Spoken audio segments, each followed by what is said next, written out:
जय भीम जय शिवराय सगळ्यांना. तर पहिली गोष्ट तर हे सांगणार मी की हे जे काही छोटे मोठे मंत्री आहे ना, यांनी बाबासाहेबाचं नाव घेतलं काय नाही घेतलं काय काही फरक पडत नाही.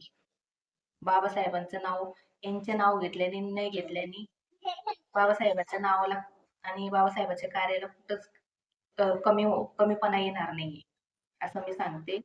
पण हा, अन्यायाविरुद्ध न बोलणं हा मोठा गुन्हा राहील. अन्यायाविरुद्ध जर तुम्ही बोलणार नाही तर हे खूप चुकीचं राहणार. आणि मी माधवीताई जाधव यांना खरंच क्रांतिकारी जय भीम आणि सॅल्यूट त्यांना की त्यांनी बोलले, अन्यायाविरुद्ध त्यांनी त्यांचं मत मांडलं. खूप म्हणजे खूप गर्वाची गोष्ट आहे.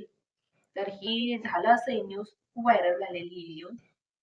तर हा जो काही पालकमंत्री आहे गिरीश महाजन, तर हा नाशिकला गेला होता प्रजासत्ताक दिनानिमित्त आज रिपब्लिक डे तिकडे गेला होता. त्याचं काही भाषण होतं.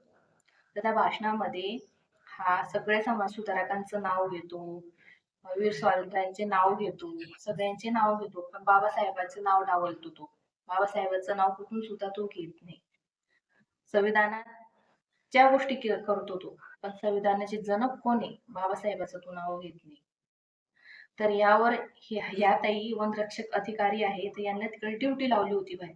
या ताईंनी त्यांची भाषण पूर्णपणे ऐकलं आणि त्यांना वाटत होतं की आता बाबासाहेबांचं नाव येईल, आता बाबासाहेबांचं नाव येईल. बाबासाहेबांचं नाव शेवटपर्यंत आलं नाही आणि ताईंना काळजाला लागलं आणि त्यांनी तिकडे ओढून ओढून बोलले, स्वतःचे मत मांडलं, अन्यायाविरुद्ध बोलले. ते ह्या लोकशाहीमध्ये जे काही भारताचं संविधान आहे, बाबासाहेबांनी लिहिलं आहे ते संविधान. भारत हा संविधानावर चालतो आणि त्या महापुरुषांचं तुम्ही नाव घेतलं नाही. 26 जानेवारी 1949 रोजी हे अंमलात आलं संविधान आणि खऱ्या अर्थाने भारताच्या अर्थव्यवस्थेला सुरुवात झाली. भारताला सुरुवात झाली खऱ्या अर्थाने. स्वातंत्र्य झालं, पूर्णपणे स्वातंत्र्य मिळालं असं मानलं गेलं 26 जानेवारीला खऱ्या अर्थाने संविधानामुळे. आणि जे संविधान बाबासाहेबांनी लिहिले, बाबासाहेब संविधानाची जनक आहे. कायदे मंत्री आहे ते, आणि त्यांचं नाव तुम्ही डावलता. या विरुद्ध ताई बोलल्या, त्याचा मला खरंच खूप गर्व आहे. आणि कालच मी रिसेंटली व्हिडिओ टाकला होता बाबासाहेबांच्या घोषवाक्यावर की बाबासाहेबांच्या घोषवाक्याचा अर्थ काय आहे. शिका, संघटित व्हा, संघर्ष करायचा अर्थ काय, याच्यावर मी अर्थपूर्ण व्हिडिओ काल मी टाकला होता. आज मला ते लाईव्ह भेटलं, मी बघितलं आज लाईव्ह त्या गोष्टी काय घडल्या. त्या ताईंनी आवाज उठवला, बोलले, ते मत मांडलं स्वतःच. म्हणजे खूप गर्वाची गोष्ट आहे. हे पण फक्त बाबासाहेबांमुळे. तुम्ही बाबासाहेबांच्या संविधानामुळे, त्यांच्या कायद्यानुसार तुम्ही सगळे हक्क अधिकार घेतात आणि त्या मामाचं नाव घ्यायला तुम्हाला लाज वाटते. तुम्ही भारतात राहू नका, मंत्रीपद घेऊ नका, तुम्ही कुठल्या बाहेरच्या देशात जावा. तुम्हाला जिकडं तुम्हाला नाव घेऊशी वाटत असेल द्यायचं, तुम्ही तिकडे जावा. या भारतात राहायचं असेल, संविधानाशिवाय पर्याय, बाबासाहेबांशिवाय पर्याय नाहीये, लक्षात ठेवा. डॉक्टर बाबासाहेबांचं नाव म्हणजे घ्यावाच लागेल.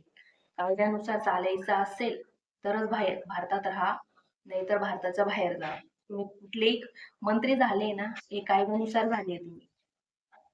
आणि तुम्ही त्या कायद्याची जी काही मंत्री आहे, कायदे मंत्री बाबासाहेब, डॉक्टर बाबासाहेब आंबेडकर यांचे नाव डावलता तुम्ही. यांना तुम्ही संपवण्याचं काम करता त्यांच्या नावाला. ते तर कधी संपणार आहे, तुम्ही घेऊ नका घेऊ बाणगुळ्यांना, तुमच्या नावावर काय बाबासाहेबांचं नाव नाहीये. तुम्ही ज्याच्यावर स्वतःच पद मिळवता, मंत्री होतात, तुम्हाला लाज वाटली पाहिजे, लाज वाटली पाहिजे. आणि जनतेला एवढंच सांगणं आहे, तुम्ही खरंच बाबासाहेबांच्या विचारांवर चालतात ना, तर अशा बाणगोळ्यांना निवडून नका देऊ तुम्ही, लक्षात घ्या. आणि जर अन्यायाविरुद्ध बोला, जसे ताई बोलले ना, तर विरुद्ध बोला, अन्यायाविरुद्ध बोला तुम्ही. तर जे आहे ना, यांची जी काही पॉवर आहे ना, ही कमी होणार आहे. बोला जरा. खरंच ताईंचा खूप मला गर्व वाटतो. असंच बोलायला पाहिजे. बाबासाहेबांनीच सांगितले अन्याय सहन करायचा नाही आणि अन्याय होताना दिसला तर त्याच्यावर ठामपणे बोलायचं, आपलं मत मांडायचं. बाबासाहेबांची शिकवण आहे आणि ती शिकवण त्या ताईंनी आज दाखवली स्वतःच्या बोलण्यातून.